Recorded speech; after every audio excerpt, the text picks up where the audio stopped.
In my experience, those people that I saw make it as I was coming up through the ranks, so to speak, they had one quality that the rest didn't have. And I would call that a magical obsession. Loneliness is a greater killer, according to the US General Surgeon, than smoking 18 cigarettes a day. That our minds needs to be reminded of the path that we wish to be on continuously. The common theme was the things that I'm known for are the ones that gives you the greatest profits. You will be a changed person, and with that comes a self-love and a self-appreciation that you will push the boundaries of your own perceived limits. And that, for me, is a life worth living. Okay, so to start, we were talking before we came here about the performance habits takes. You had the picture of Kobe Bryant there momentarily. They like basketball here. They like Messi. I don't know in the football. So maybe, you wanted to emphasize. I was thinking to emphasize the next, like the work ethic of other places around the world. I know how it is in America, but I don't know how it is in other places that it matches that. Because I know how much I've grinded.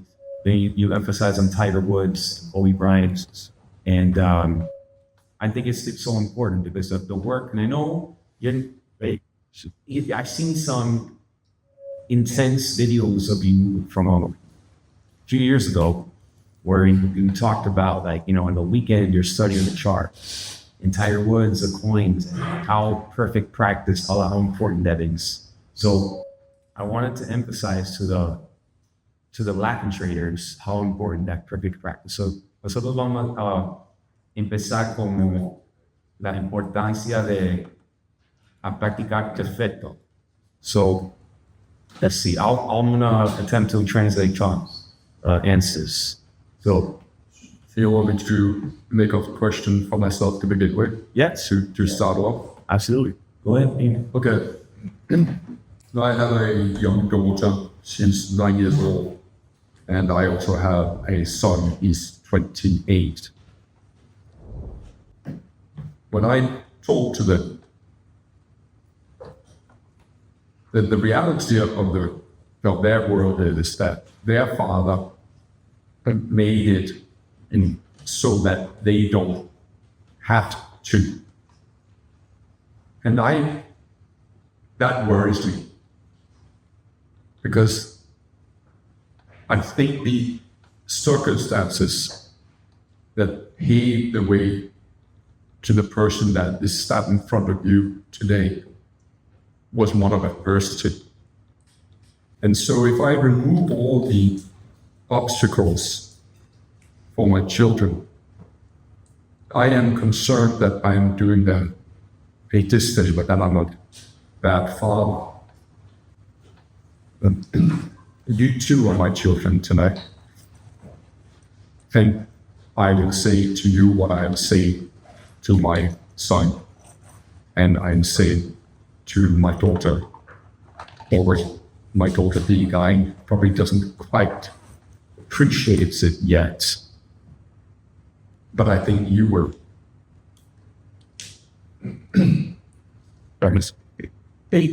We are here because we have an affinity of trading in the financial markets.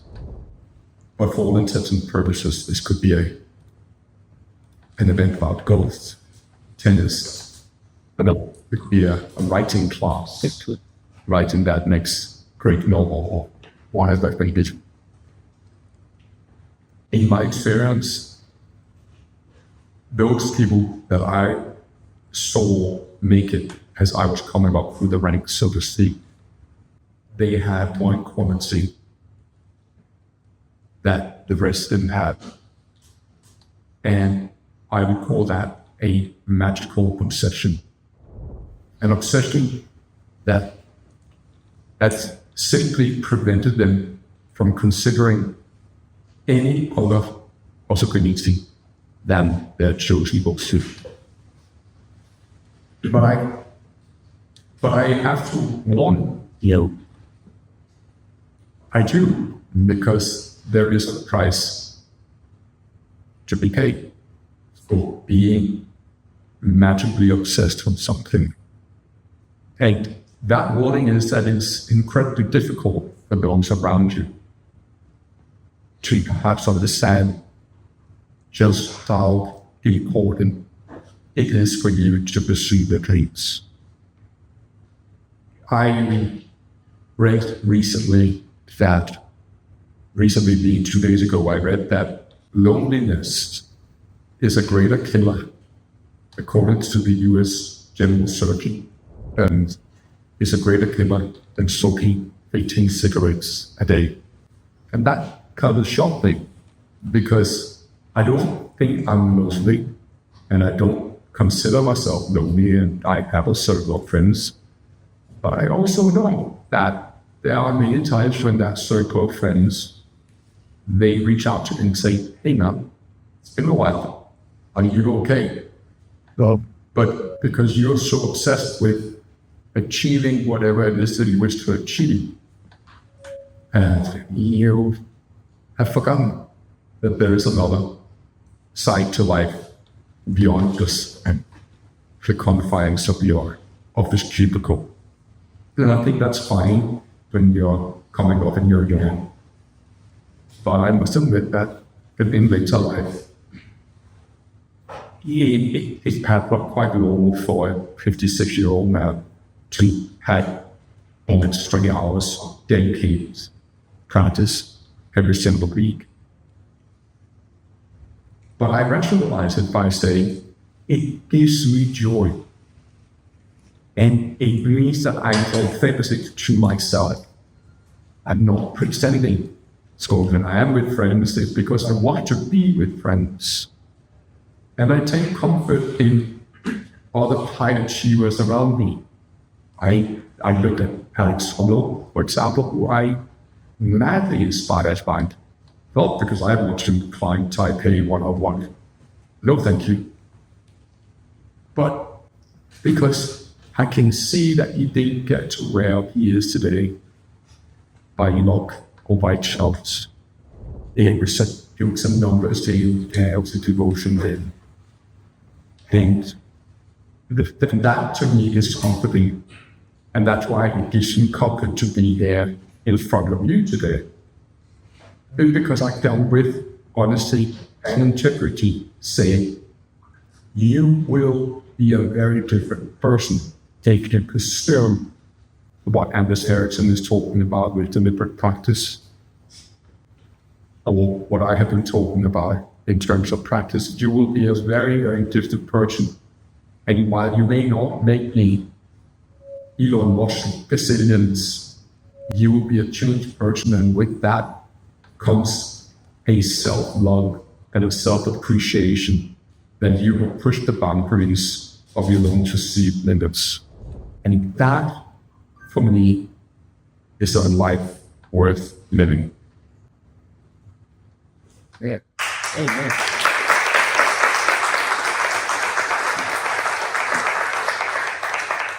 Yes, let's do a Q&A. Any questions for anybody? ¿Alguien tiene preguntas? Yes.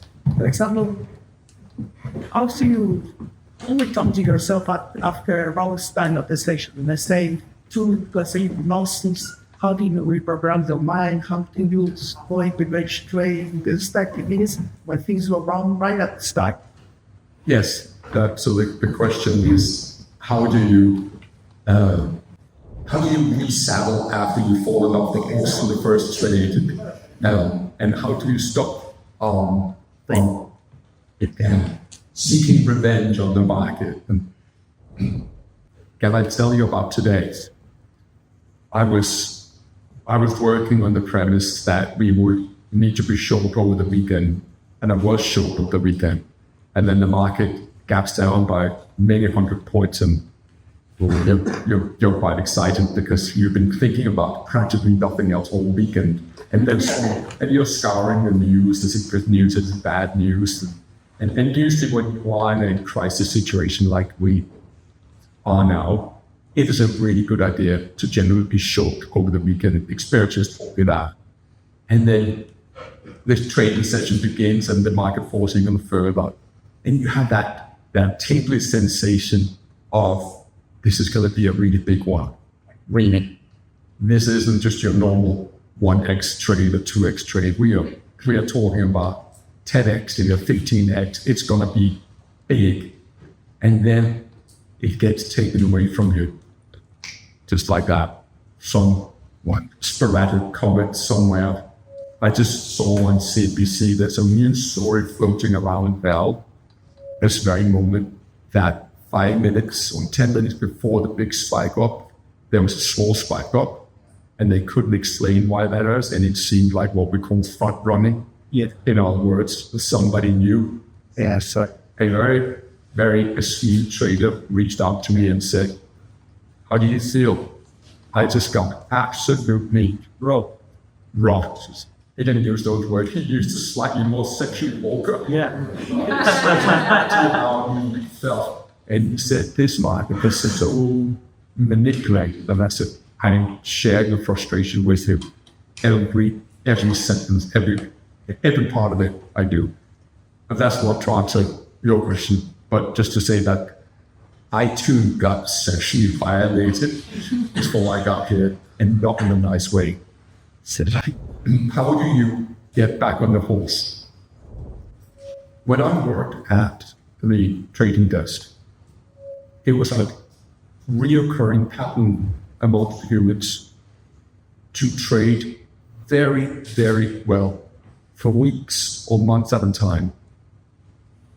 But then to throw it all away on 1 or 2 days, or 1 and 2 days where the market got really volatile. In fact, it was such a consistent pattern that you could almost set your watch by it, that if the broker was perhaps on the wrong side of the market and the client on the right side of the market, all the broker had to do was just to wait for the market to begin to wobble, or the clients to begin to do nothing, for the broker to make their money out. Still, I haven't answered your question, but I just want to set the stage for the answer. How do I avoid that today? Listen, I can't say that I don't wobble at times. That's the God's honest truth. I still, at times, wobble. And let's define a wobble. You say to yourself, I will trade for an hour and a half, and then I'm done. But then you end up trading 3 hours because you're losing, and you're trying to make back what you lost. And so you're staying longer than you should be. When I recognize that in me, I get very disappointed in myself. And so I'm a firm believer that our minds needs to be reminded of the path that we wish to be on continuously. Not every now and then. It's the equivalent would be you want to build muscle in like a six-pack, you know, the expression, the six-pack is made in the kitchen. That's something that I remind myself when I go to McDonald's and have a Sunday ice. Like the six-pack you want is made in the kitchen. It isn't necessarily made in the gym. And so you're asking me, I'm gonna disclose some things about myself that it's not that I mind talking about them, but it does give the appearance of someone who is super obsessed. And so with that caveat, I need to set aside time every day to remind myself of what it is that I want. Now, how do I do that? I happen to do it with pictures. I'm a very visual person. And I think that's why I'm attracted to charts that the chart is talking to. And so if I have a purpose that I want to have a six-pack or muscle, I need to be reminded of either what I want to be or what I want to avoid. And so I might have taken a picture of myself from a long time ago when I had a big fat belly. And I remind myself of who I want to be, or in this case, what I don't want to be. Do you remember the first chart where I lost 17,500 pounds and I ordered all the way down? Chart trades like that I have in a PowerPoint presentation. In my book, I call it my book of horror. But my book of horror extends beyond just to trading. It also seeps into my private life. And while I don't sit there and cross-eyed with a candlelight and go, it's not like that. It is simply just that this is your kingdom. Your life is your kingdom. And you need to remind yourself of what it is that you want in that kingdom. And I believe that our minds are designed to always seek the path of least resistance. The reason why that is because we have a mind which is, well, I don't know how many millions of years old, but there wasn't a time when food was not in abundance as it is today. And so food scarcity and us not being a big predator that we are today meant that we were always careful and we always seek calories whenever we could. And so the mind will always try to seek that path of least resistance because it still keeps thinking about energy preservation. And so what I need to remind my, shall we say, the conscious mind is that you got as many calories as you want. Now get your butt into the gym. Another thing that drives my behavior is the continuous scheduling for what it is that I need to do pretty much every day, to be honest. I don't go into a day without knowing what I want to do and when I want to do it. And I make it so that it is difficult to achieve, because that ensures that I always are sort of wading into discomfort country. I may or may not have answered your question, but I am still trying to. I, at times, slip up. Of course I do. I'm a human being. I wouldn't be a human being if I didn't at times really screw up. The key is not to punish yourself. The key is to understand what happened there. And is there anything that we can do about it? Were you not rested? Were you not? Were you tired? What went wrong? And as I said before, that kind of living is draining. It is difficult, which is why I also need downtime. And actually coming to Argentina, this is downtime for me.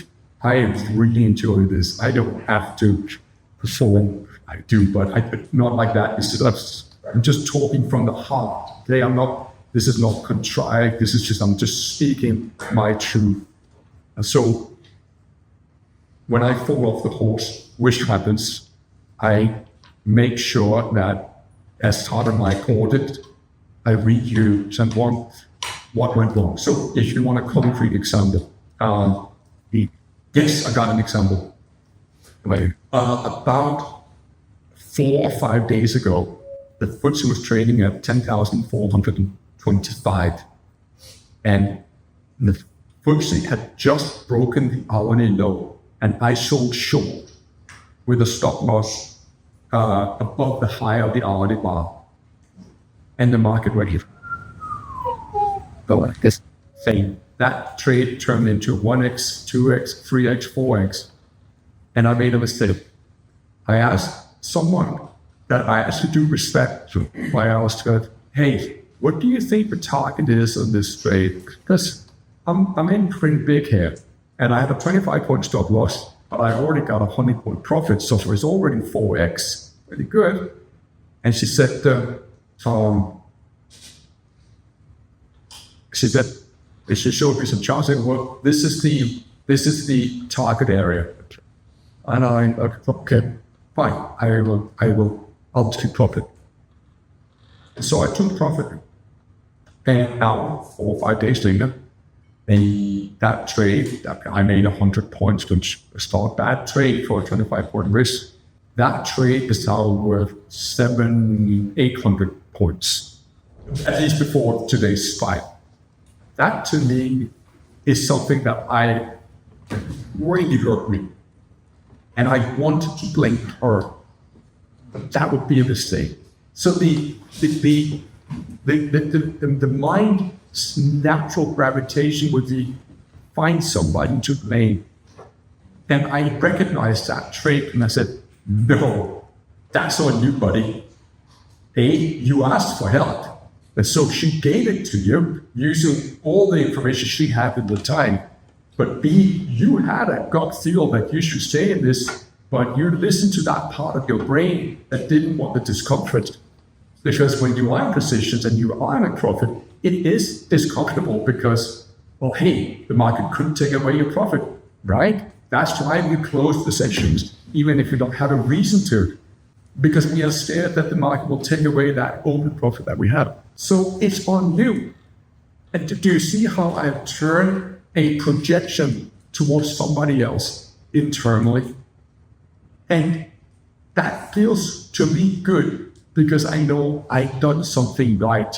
I have called out my conscious brain, or however you define it as a psychopath. I've called out my own bullshit. And that is how I try to live. It does. So, summing up, I'm not perfect. I don't ever think I will be perfect. And there will be times where I mess up. The key is to recall it and put it down so that you're reminded, not because you have to revel in your own misery and your mistakes, but just remember, hey, your mind is not always your friend, because it will always try to blame somebody else and it will always try to take the easy path. And that is not how Kobe Bryant became the all-time great. It just didn't. He was always seeking the hard part. I hope I answered your question. Thank you. Well, You know, that reminds me, in LA, when we were there was somebody at the end that asked a question. And I remember you saying, like what's easy in that example was wrong and what was hard was right. I don't know, do you remember this? Do you emphasize on it? You know that my old mentor, David Gold, of course, David always said the hard trade is the right trade and the easy trade is the wrong trade. I think that's where we got it from. We recognize that the setups that we're seeing on the chart, the ones that we think that's a hard one to trade to take, they're usually the best trades to take. Yeah, so like for example, when the trade is going your way, like a short, selling short, you're adding as it goes. That's some art. That is incredibly hard because the mind, when we think about normal behavior, when you are in a profitable position, we have been told to take half profits at the time where you can say that you put a 20-point stop loss and now you have a 20-point profit. Now you should take half your profit and then you should move the stop loss to break even on the other half. And that's all conventional trading wisdom and conventional trading thinking. But I don't agree with that because I think that makes you sort of just almost like a monthly wage trader.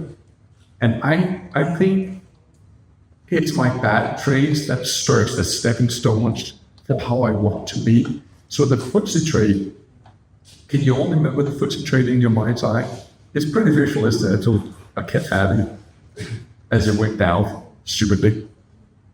And I always thought, I have a very big PowerPoint presentation of bad examples, also good examples, but mostly bad trade or trades where I've done something different like the FTSE trade. I always think when I look at the FTSE trade that I should review, imagine I've done the opposite.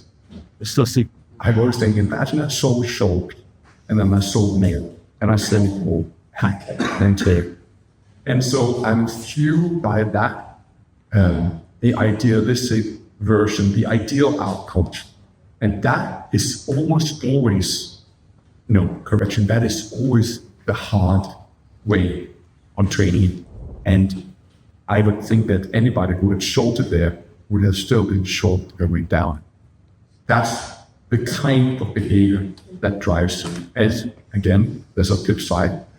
I have had my fair share on trades where I've had it, had clicked aggressively, and then the market all of a sudden turned in the opposite direction. The most recent case that I can think of was today. And it was a pretty singing loss. And so just there over the weekend with all that anxiety that comes from having a big position over the weekend, and then think relief when the market opens gap down by 200 points, you think, oh, it's going to be a big one. And then all of a sudden just gets taken away. And you may say, well, you moved your stop loss. Of course, I'm used to stop loss. But have you seen the chart? No broker is going to honor that. It's a massive slippage today. That's the nature of trading and big news spike. It is. Let me tell you a story. So I want to tell you about a friend of mine. I will leave the same part. We'll call him Bob, just from the time. Bob was a guy who traded while he was working in a factory. And he was a factory floor manager. That means he could only check the market every 30 or so minutes. And he had a strategy whereby he would take two indices up against each other. And if one of them made a new low, but the other one didn't make a new low, he would call it a divergent setup. And so when he saw that on the power chart or very good chart, he would then buy the market whenever he saw that particular setup. And we got so good at it that eventually he quit his job and he was trading full time. And he built up his account and he built it up significantly. And so he was trading with, from what I understand, a £700,000 account. He goes to $1 million. And then he also got real. And then one Friday, he sold setup. And as I said, he was very successful, and he decided to go short on the weekends. That weekend, the special forces found Saddam Hussein, and the market, that Sunday, when the market opened out, Sunday night for us in India, the market gapped up by 700 ways. And my friend Bob, he was a mastermind people, and he lost a significant chunk of his account. Now, I don't think Bob had anyone to talk to at the time because I didn't know him at the time. But what happened then was that he began to unravel. And he unraveled to the extent that when I tried to adopt him, I ended up having to buy it's a long story, but I had to get him off sleeping on a park bench in a town in the UK by calling the nearest hostel for homeless people and asked him, saying, look, I will send you money right now. If you go up and you pick him up and you take him in. And so I did that day for 10 nights or so and made sure that he was on the road because of winter. And I always look back to that story and I'm thinking, could that ever happen to you? Could that happen to you that you had such a bad loss that you lost a huge chunk of your account? He still had a fair amount of money, but now he was never able to think how he used to because he was chasing the ghost of the past. He was chasing how it once was. And he needed to make money for a payment on a house that they had made as down payment. And with that fortune, then the wife left him, and with that, she took the kids. And I don't actually know where he is today. He just disappeared. The last thing I heard was he was in a psychiatric hospital. So you have to appreciate, ladies and gentlemen, that we are mostly dancing with the devil every day. And we should not be blind to the dangers that are in trading and pursuing with such health and conviction as heightened would do. Well, you have the personal downside, but there are fatal risks. I like to think that I would never get myself in that position, but if I did, what I would do would be to stop trading and make sure that I was emotionally back in balance. And I think that is the biggest mistake he did. Sorry, it's a bit of a sidetrack, but I felt that it was worthwhile not telling you that I have seen the I see the rose-colored side of my trade, and the riches that's the things that we can buy. But I have certainly also seen the flip side and the very dark side of trading. And I think that it is like these two, this one thing of an empire is that when they're both surfaced, when in the city, you have to respect the ocean when you go out. Because anything can happen. So that's part of a story I'm be very grateful that he would just bear in mind as well. Absolutely. Yes. Any questions? Can we go back to, around the time that you went on your hiking trip and you met the retired American soldier, and fast forward a little bit to where you started to become profitable? Yes. I guess. And then can you walk us through how you moved from that point on as far as scaling in size? You had started to become profitable. Some of us here in Friendly Bear University, were profitable. But how did you, scientifically, strategically, and safely increase your size, and walk us through that if possible? Okay, so that's a great question, and there's several components to the question. First, let's split it up in two that I can easily identify. There's the sizing, we'll do that last, and then there's the immediate ramification of the exposed to, say, and then operate. During the talks with this gentleman, I got to understand how expertise is developed from an organization as the U.S. Army. And it became clear to me that I wasn't being specific enough in my training. So when I'm operating trades, they break down a mission into as many small steps as they need to. And then they work on each step congruently, meaning that, okay, are you sat on the beach with a helicopter? All right, let's practice that. Okay, they need to climb 200 feet on the fire. All right, let's practice that. So they go through steps in order to build up expertise of every part of the mission. And I found that incredibly enlightening, because I think I always started with the end in mind.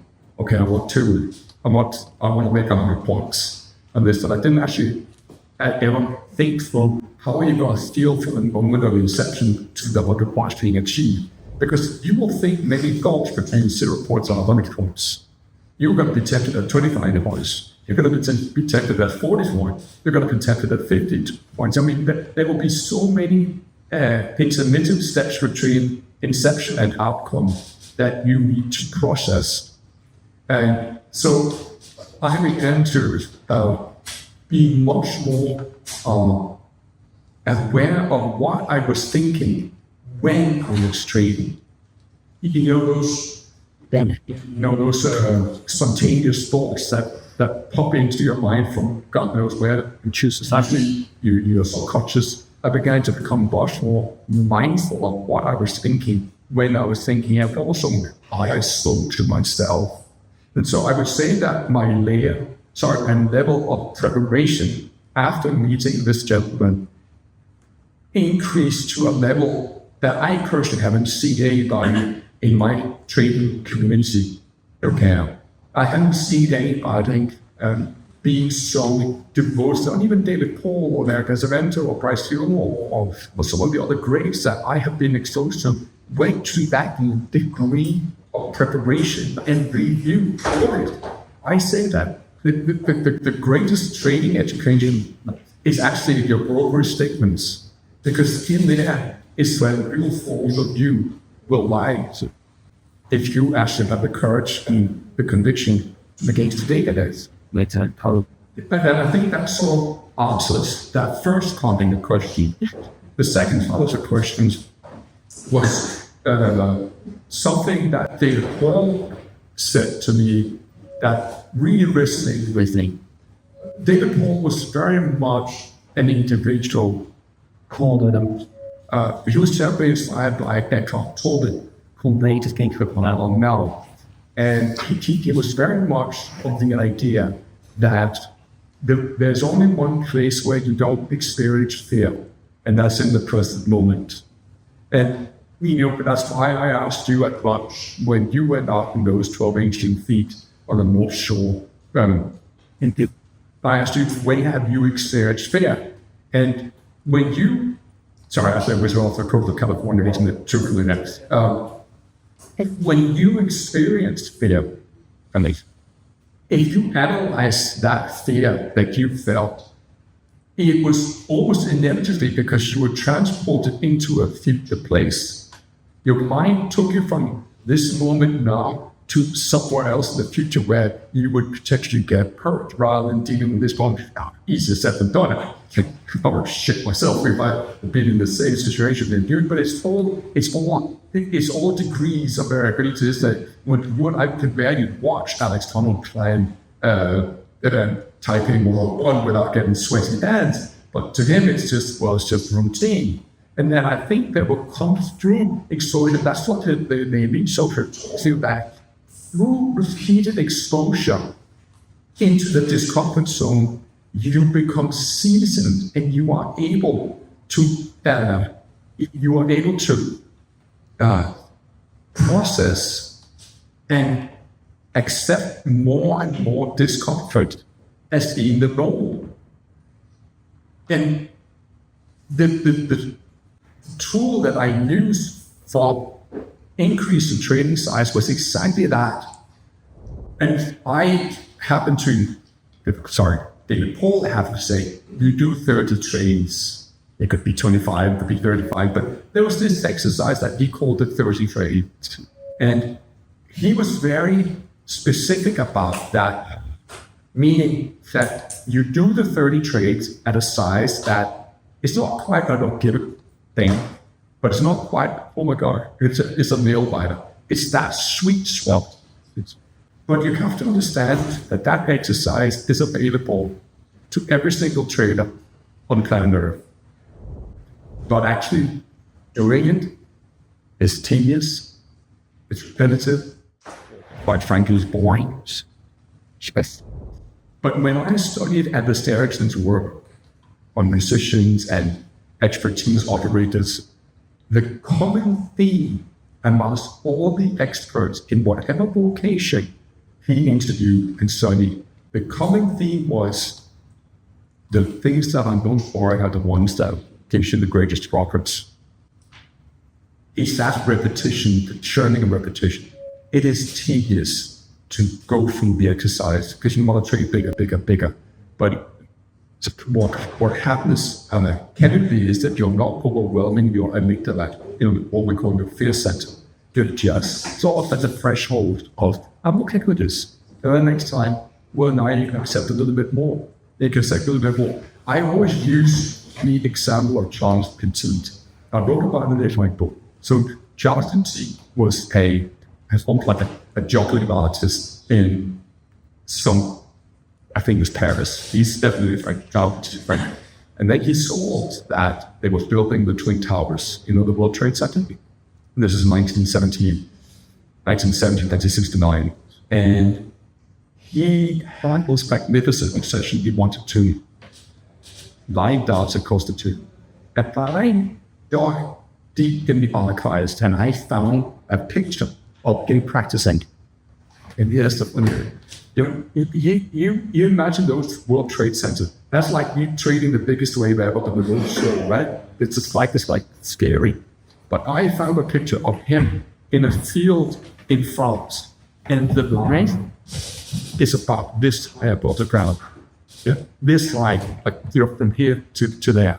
I reckon you and we could have a stab at line dancing when it was this high above the ground, not above. And that's how he built up his expertise. So I always go to Charles the Teeth. That's like go to when I explain to people, how do you go from trading one lot to 200 lot? Well, the same way that you go from dancing on a line 1 foot, 2 feet off the ground to how I'm tall with it, 1,700 feet or thereabouts, 1,800 feet. Yes, that's and he built up slowly until it just became second nature. That's how you do it. Yeah. But there's only one chance to teach. That's my warning to you. is that you need to really know what it is and what you want. And then you have to ask them, how badly do you want it, Kevin? How badly do you want this? What do you want? How badly do you want it? And how much are you prepared to suffer? Because the best in the world, through my research, through actually the best in the world had suffered a lot. A lot. Thank you. It's just good. Great. Aiden. He's related to this topic, I covered in the book that there. I mean, I was listening position is a way to avoid pain. So, and there are days where I can't do it. I stand in the stop, there's a position, I sleep. It does, it was there are other days where I just can't, just stand in schedules. I achieve training to share the method works. And it's like, and so what do you recommend to people those days?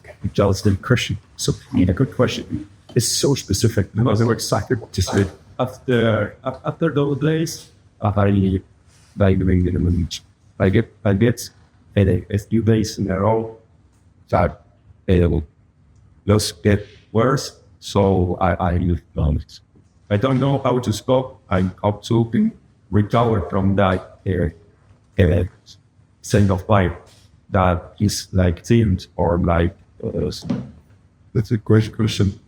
So just to recap, just for the camera and for the parents of the YouTube, what you're asking is, and what you're saying, your story is, there are times where I am really good at taking a box, but then there are days when I am not so good, and in those days it becomes perhaps even worse, and I'm making a bad mistake even worse from my making it up.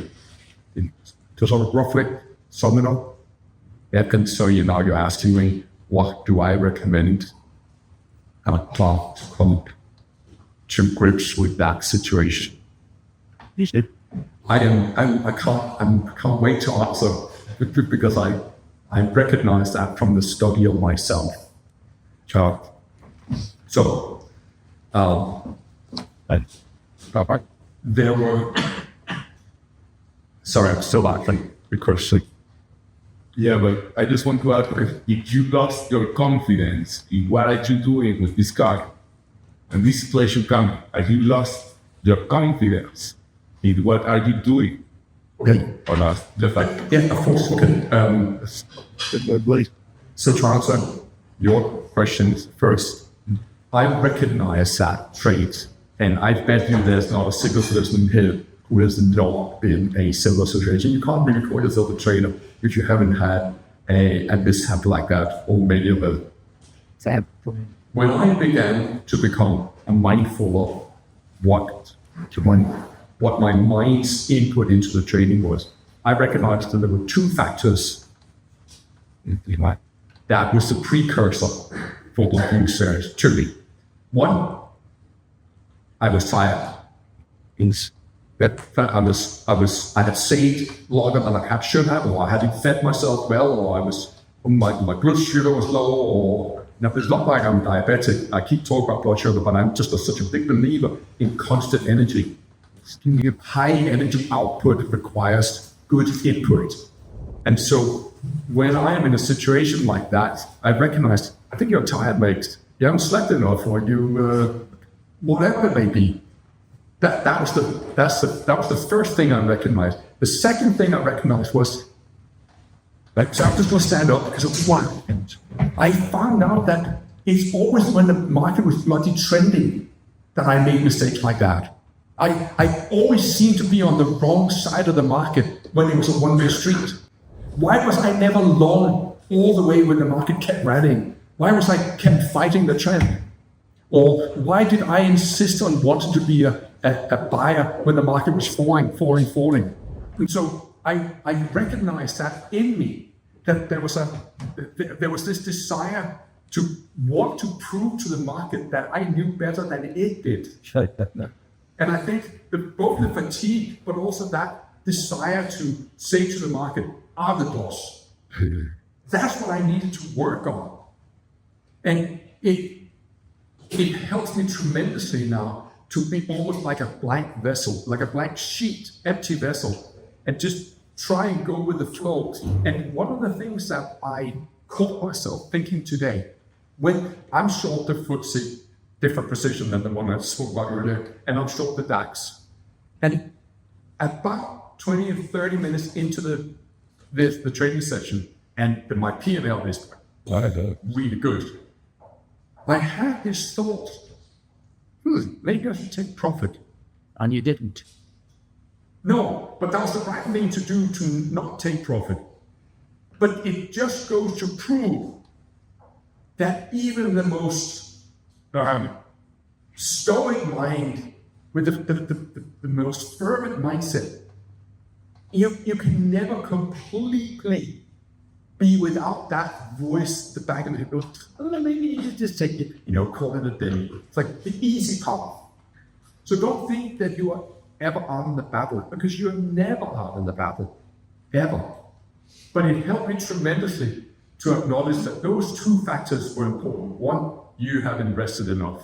And because you haven't rested enough, you're not making good decisions. Two, you always seem to mess up when the market's on a one-way street up or one-way street down. That's how I began to recognize what you're doing is a pattern. It's just a pattern. It's not because you're a bad human being or you've done something wrong. Nothing that's like that. It's just a pattern in you that keeps popping up. And the best way you can address that, if I work with you, that's not a profit, by the way. That's not my business. I'm a trader. I'm not a psychologist. That book that you, thank God you like, and I'm grateful for it, that was a testament to myself. That was a dialogue with myself.